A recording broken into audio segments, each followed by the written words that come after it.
చూడని వారు చూస్తారు, చూచువారు గుడ్డివారు. కథ పేరేంటి? చూస్తారు, గుడ్డివారు. చూడని వారంటే ఎవరు? సరి కూర్చోవాలి.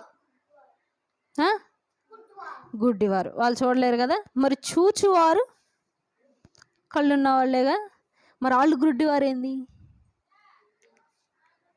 చూడని వారు చూస్తారు, చూచువారు గుడ్డివారు. కథ పేరు. ఒకరోజు యేసుక్రీస్తు ప్రభువారి శిష్యులు వీరందరూ వెళ్తూ ఉన్నారంట. అందరినీ స్వస్థపరుస్తూ ఉన్నారు కదా. యేసుక్రీస్తు ప్రభువారు వెళ్తూ ఉంటే దారిలో ఒక మనుష్యుడు కనపడ్డాడంట. అతనికి కళ్ళు లేవు. ఎప్పటి నుండి? పుట్టినప్పటి నుండి. ఎప్పటి నుండి లేవు కళ్ళు? పుట్టినప్పటి నుంచి